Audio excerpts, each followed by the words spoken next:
সাত পাঁচ ভাবতে ভাবতে গাড়ির মাঝ বরাবর ড্রাইভারের সামনে একটা লুকিং গ্লাস থাকে, তাতে চোখ গেল। যা দেখলাম আজও ভুলতে পারিনি।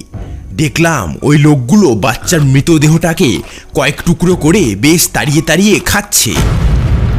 কেউ গাড়িতে আছে কি নেই সে ব্যাপারে ওরা চিন্তিত নয়। বেশ ভয় পেয়ে গেলাম। এ দৃশ্য দেখে মাথা ঠান্ডা রাখা কঠিন, তবে বাবা ভোলানাথের কৃপায় বুকে সাহস এসে গেল। মহাদেবের মহামৃত্যুঞ্জয় মন্ত্র পড়তে শুরু করলাম। বুঝলাম পিশাচের পাল্লায় পড়েছি। আজকে বেঁচে ফিরলে ভাববো আমি বেশ ভাগ্যবান।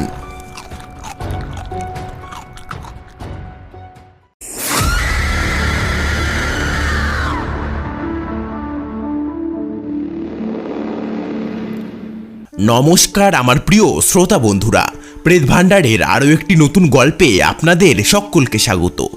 আজকের পর্বে আপনারা শুনতে চলেছেন লেখক অঞ্জন কুমারের লেখা হাড়হিম করা ভূতের গল্প মানব পিশাচ। আজকের গল্পটি খুব ছোট একটি গল্প, তবে গল্পটি শুনলে আপনার রাতের ঘুম উড়ে যাবে, তাই গল্পটি শেষ পর্যন্ত শোনার অনুরোধ রইল। আর এই চ্যানেলে ভৌতিক কাহিনীর পাশাপাশি বিভিন্ন সত্যি ভৌতিক ঘটনাগুলিকে সকলের সামনে তুলে ধরা হয়। তাই আপনার জীবনেও যদি ভৌতিক ঘটনা ঘটে থাকে তাহলে আমাদের পাঠিয়ে দিতে পারেন। ঘটনা পাঠানোর সমস্ত ডিটেলস ডেসক্রিপশন বক্সে পেয়ে যাবে। তো প্রতিবারের মতো আজকেও গল্প পাঠে ও বিভিন্ন পুরুষ চরিত্রে আছি আমি কিশোর। তো চলুন আর বেশি কথা না বাড়িয়ে চলে যাওয়া যাক আজকের কাহিনীতে। শুরু হচ্ছে অঞ্জন কুমারের লেখা মানব পিশাচ।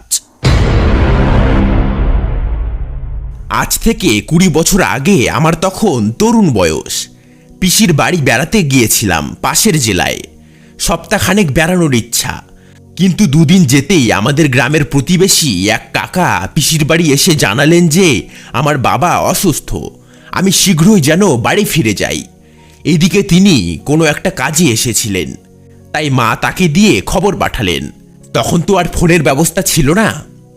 যাই হোক, কাকা খবর দিয়ে চলে গেলেন, আর আমি তড়িঘড়ি করে ব্যাগ গুছিয়ে ভর সন্ধ্যায় বেরিয়ে পড়লাম বাড়ির উদ্দেশ্যে। বাস স্টপেজে রাত 9:30 নাগাদ পৌঁছে শুনলাম আজকের শেষ গাড়ি ছেড়ে গেছে একটু আগে। তখন তো এত গাড়ি ছিল না। বেশ চিন্তিত মনে মেইন রোডের পাশে একটা চায়ের দোকানে বসে পড়লাম।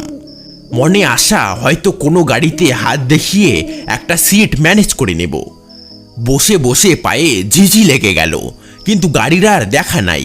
যা 2-4টে দেখি সেগুলো মালবাহী লরি। হাত তুলেছিলাম, থামাইনি। এক এক করে দূরের গ্রামের বাতিগুলো নিভে গেল। সাথে পাল্লা দিয়ে আমার উদ্বিগ্নতাও বেড়ে যাচ্ছিল। চায়ের দোকানের কাস্টমাররা বাড়ি ফিরে গেছে সেই কখন। এবার দোকানদারও ঝাঁপ ফেলতে শুরু করলো। আমায় বলল, ভাই আজকের মতো ফিরে যান, এত রাত একলা এখানে কেমনে থাকবেন? আমি বললাম, না রে ভাই, যেভাবে হোক আমাকে আজকে বাড়ি পৌঁছাতে হবে। মাথা নেড়ে অসম্মতি জানালাম। লোকটা ঝাঁপ বন্ধ করে চলে গেল। এবার আমি একদম একা হয়ে গেলাম। কেমন যেন গা ছমছম করছিল। বসে বসে একটু ঝিমুনি লেগেছিল। হঠাৎ একটা গাড়ির শব্দে ধর্মড়িয়ে উঠে একদম মাঝ রাস্তায় দাঁড়িয়ে হাত তুলে লাফাতে শুরু করলাম।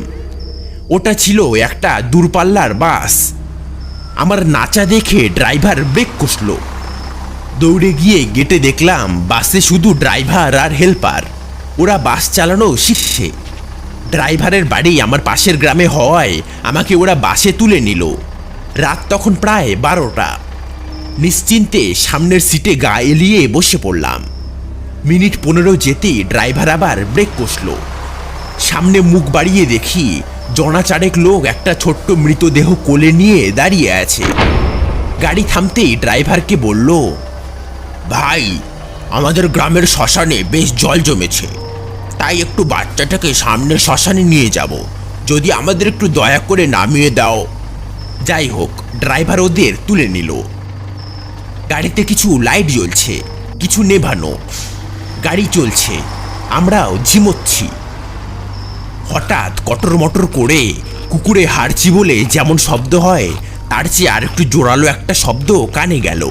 প্রথমে মনে করলাম বাইরে থেকে আসছে, পরে মনে হলো গাড়ি তো রানিং, শব্দটা গাড়ির ভেতরে।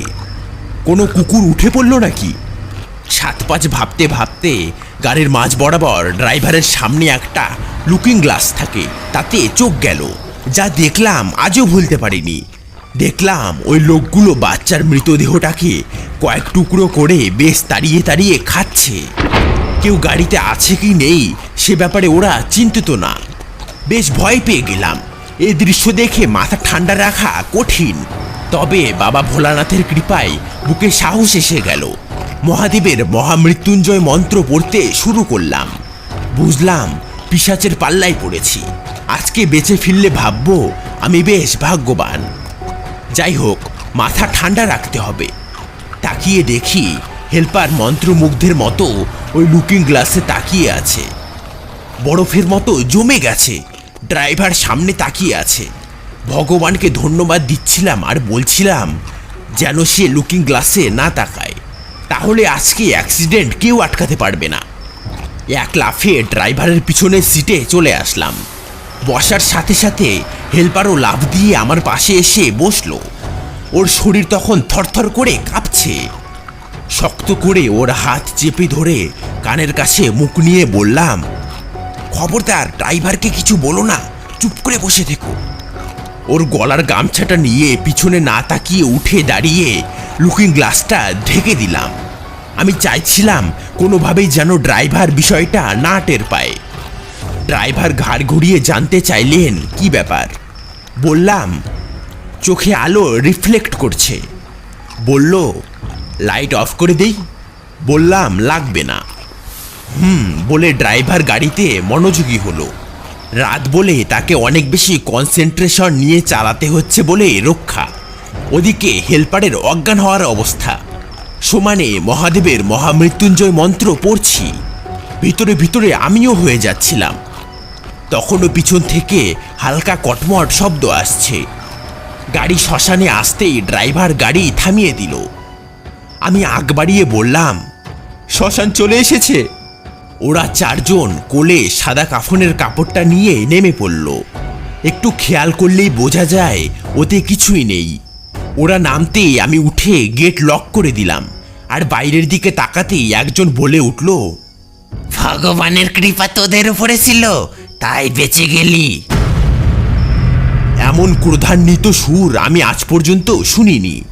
বাগে পেলে আমাকে মনে হয় ছিঁড়ে ফেলতো। আর চোখ তখন টকটকে লাল, যা মানুষের চোখ হওয়া সম্ভব না। ড্রাইভার জানতে চাইলেন, গেট লক করলাম কেন?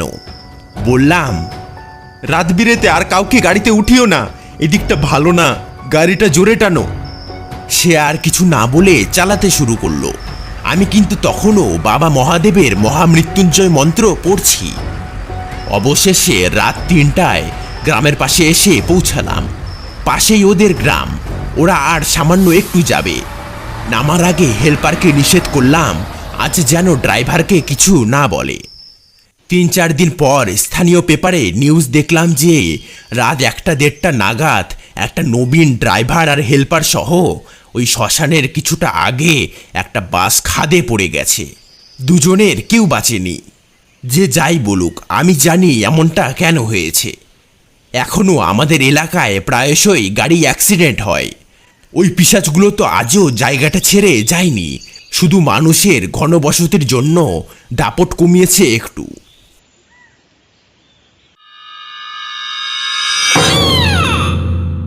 শুনলেন লেখক অঞ্জন কুমারের লেখা হাড়হিম করা ভূতের গল্প মানব পিশাচ। গল্পটি আপনাদের কেমন লাগলো তা কমেন্টে জানাতে ভুলবেন না। ভালো লাগলে একটি লাইক করে চ্যানেলটি অবশ্যই সাবস্ক্রাইব করে দিন, কারণ প্রতি সপ্তাহের শনিবার অথবা রবিবারে এই চ্যানেলে সত্যি ভৌতিক ঘটনার পাশাপাশি ভৌতিক কাহিনী চলে আসে। তো দেখা হচ্ছে আগামী শনিবার অথবা রবিবারে ঠিক রাত 9:45 মিনিটে। ততক্ষণ পর্যন্ত চোখ রাখুন প্রেত ভান্ডার চ্যানেলে।